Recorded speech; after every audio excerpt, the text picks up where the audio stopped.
In today's video, you're going to learn about some power search tips that's going to make your researching for projects much easier. When students begin a research project, they inevitably turn to Google and they type in a question or a topic in the search box.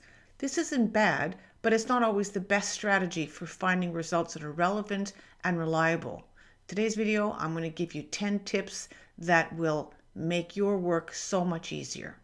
Let's say you're doing a project for a psychology class about mood disorders. And let's say that you've heard some people talking about how after kids eat a lot of sugar, they get really excitable and rambunctious. And their moods change. And you start to think, well, maybe there's a connection between mood and sugar. And you want to start thinking about that. Well, let's go to Google and see what that looks like when you put in those two search terms. So the first tip is you need to spend some time refining your search terms.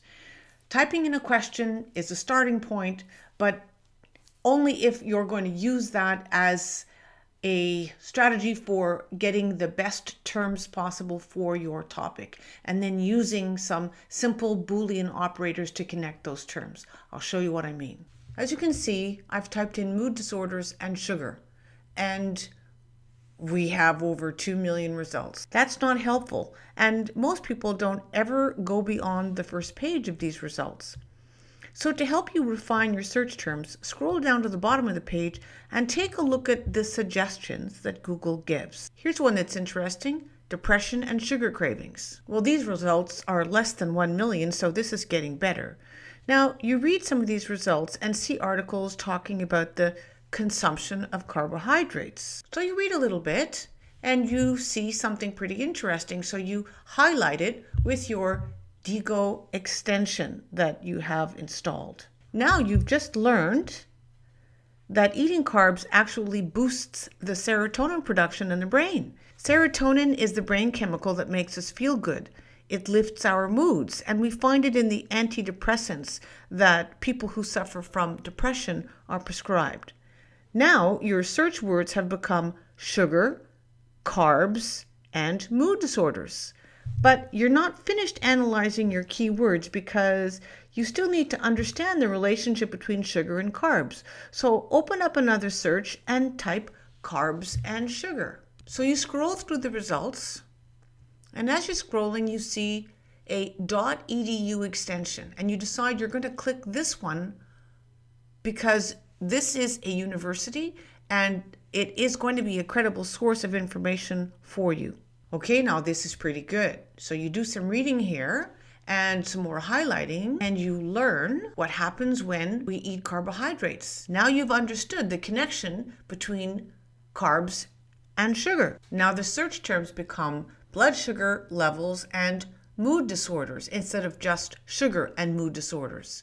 And you'll see that I've put them here in quotation marks. So this is tip number 2. You put your search terms in quotation marks joined by this Boolean operator of a plus sign here.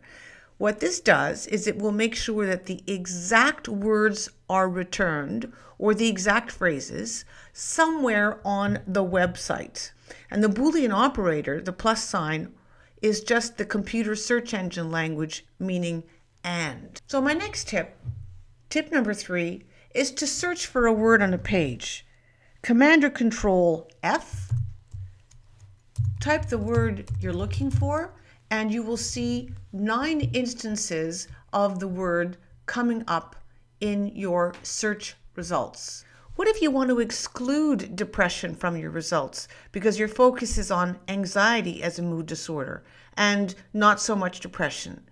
You could add anxiety as a search term, but here comes tip number 4. We're going to use another Boolean operator, the minus sign. We're going to minus depression from our results, and we still have our key terms, but nowhere does the term depression appear on any of our results. Maybe you already knew tips 1 through 4, but here's something many students don't know. It's the cite command. So as you can see up here, I've got the search terms that we have found and the cite mcgill.edu. So what this will do is bring results from academic institutions in Canada and in the US. If you were looking specifically for universities in the UK, you would type .ac. Let's say you wanted to see what McGill University has to say about your research terms.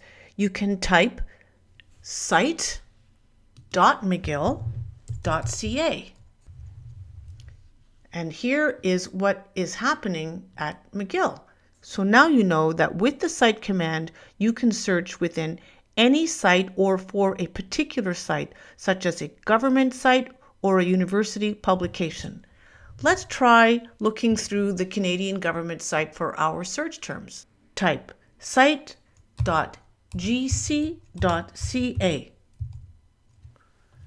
And here we see databases and publications from the Canadian government regarding blood sugar levels and mood disorders. Tip number 6, you can search for specific file types like PDFs or PowerPoint presentations. For that, you're going to type file type : PDF. Let's see what we get. So why this is interesting is because on web pages, you have lots of associated information that you're not necessarily going to see on a page, like a document such as a PDF or a PowerPoint. It can be connected to the website, but you're not necessarily going to see it. So if you type in filetype.pdf or filetype.ppt, you'll get PowerPoint presentations with your search terms that you can look at and learn from. What if your research topic is time sensitive and you're interested in finding the latest information? Come on over to Tools and select your time. You can really be very specific here and establish a custom range or anything past a certain point. So say anything past 2010 up till today. The other thing that's really important, this is the double whammy part of this tip, is you can also look in the news and look for your search terms in the latest publications. Tip number 8, something that a lot of people don't know about, Google Books. Click on More, select Books with your search terms. These are the books that you can look at. Sometimes they have partial previews only, but sometimes you can get a book with a full preview. In other words, you can read the entire thing. And here you see that the search terms that you've put in your initial search box show up in the Google Books. You can then continue to go through the book and change your search terms, as well as get citations if you wanted to quote a particular line or make reference to an idea. You can also look for books that have full preview available. So in Settings, go into Advanced Search and select Full View Only. This will give you a list of books that you can read from cover to cover. Tip number 9, use SuiteSearch, a search engine for students. SuiteSearch was started in 2009 by a group of dedicated librarians and educators who understood the importance of finding credible websites and internet sources that students could trust. This amazing search engine is powered by Google, but it has a built-in filter that removes less relevant sites. So your search terms will return less results, and this is a good thing, but better suited for you.